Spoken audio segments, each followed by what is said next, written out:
Hey, what's up everybody? Welcome back. This is the second video, in case you can tell. I did a little upgrade, some mining off camera if you will. Ignore my messy ass bed, that's not mine. Anyways, let's get into this weekend's fight, the Diddler versus Brendan Allen. There's a couple things I wanted to go over. From the start, we had opening the card, Melissa Croden versus Tayanara Lisboa.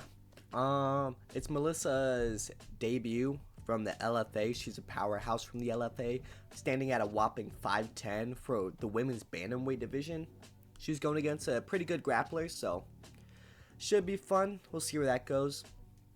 I just thought I'd share that because LFA likes to bring in these good powerhouses.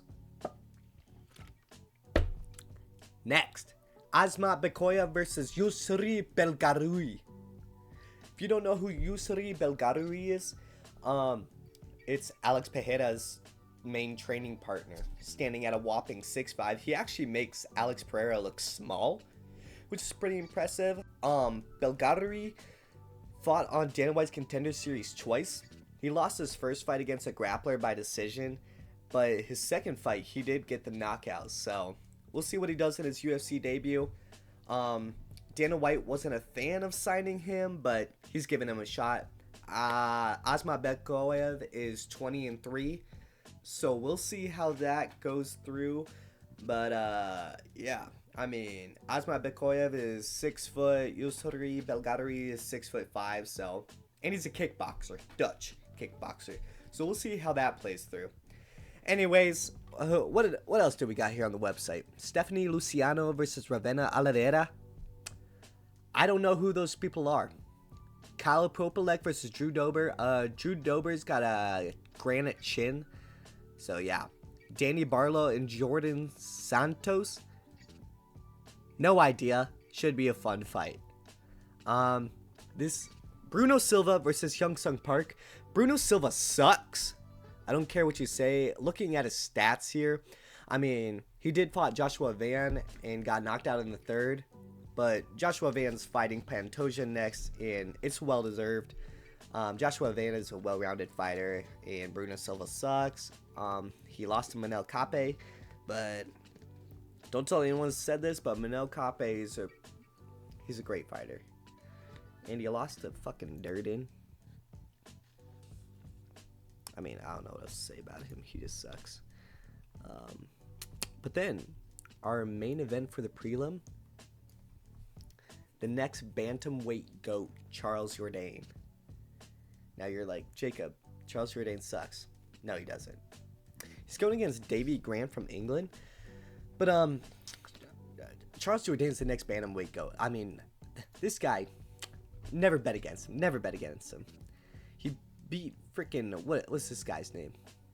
I remember, Victor Henry, that's right. By submission. I mean, yeah, Charles Jourdain does 6 wins by submission, 8 wins by knockout. Next bantamweight GOAT. He did lose to John Silva, but it was a well-deserved loss. He did lose to Sean Woodson, but Sean Woodson's like 7 feet tall, so can't even argue that. He beat Ricardo Ramos. In case you forgot, Ramos did fight last weekend and lost by submission in round 1, which is kind of funny because Charles Jourdain won by submission round 1 against him as well. But yeah, Charles Jourdain, next GOAT. Alright, then we have our main event, Kyle Nelson and Matt Frevola. This is gonna be a bloodbath. How do I know? Because Matt Frevola and Kyle Nelson always bring the heat in their fights.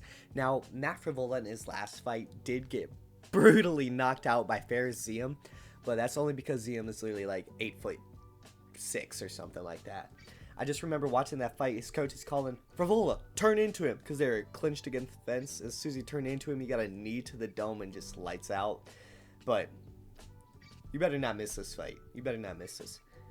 Now, we do have an early start time, 4 p.m. for the card, so remember that. Cody Gibson versus Erica Lukamekaling from China. Cody Gibson is the Ultimate Fighter against Conor McGregor's like #1 fan or something. Cody Gibson is a decision machine, but he always throws like over 100 significant strikes per fight, so should be good, especially with a Chinese fighter. They have chins of iron, so yeah. Next fight, Manon Fiorot versus Jasmine Jasudavicius. This is going to be a good women's fight. Manon Fiorot's last fight did contend for the title against Valentina Shevchenko, but if you think Valentina Shevchenko is ever going to lose that belt, you're wrong. The only person she's going to lose that to is Zhang Weili, and I will die on that hill. But Jasmine Jasudavicius has been on a tear in the UFC. She's like submitted almost every opponent, if not all. She's #5 against the #2. Next winner gets the champ. Well, I mean, what can I say? They're both phenomenal female fighters. What more could you ask for? I mean, Manon Fiorot has only lost to Valentina Shevchenko, so this will be interesting if she gets submitted or not. Because Jasmine Jasudavicius, she's a warrior on the ground. I mean, her debut, she submitted De Silva, and she submitted Jessica Andrade in the first round. And if you know, Jessica Andrade is an absolute dog. So we'll see. Yeah, she's very early in her UFC career, but I think she might be able to squeak out a victory here. After that, we got Marlon Vera versus Ayman Zahabi. I've always been a Cheeto fan. He beat Sean O'Malley fair and square. I don't care that you say his nerve went out or whatever. That's part of the game. He won, all right? Yes, he beat Sean O'Malley. I think Sean O'Malley's overrated. You can hate me if you want. But Cheeto gets the win. He's a well-versatile kickboxer. His opponent, let's take a look here. 13-2. It's pretty good. He did beat Jose Aldo in May. Only by decision, though. He did beat Pedro Munoz, but we all hate Pedro Munoz. My eye. He did beat Basharat by decision. Basharat's a pretty good fighter, though. He did just get a knockout. He also knocked out Erica Lukamekaling, who's fighting on this card. And he did go to decision with Tercios, who's a young fighter, but he's alright. Anyways, Cheeto gets the win. Everyone's favorite, Kevin Holland and Mike Malott. Like I said with the Matt Frivola fight, this is going to be a banger. If you don't know, Mike Malott has a granite chin as well. I mean, he beat Rod K by KO. He went against Giles, got the decision. He did lose to Neil Magny, but Neil Magny is a hit or miss. I mean, he's always a 50-50. So, but Kevin Holland, he's fought 12 times this year? Yeah. I mean, Kevin Holland 6'3", Mike Malott 6'1". Kevin Holland does have an 8-inch reach advantage. Now, I'm not saying I have an 8-inch swinger on me, but that is pretty big. And in fighting, size does matter.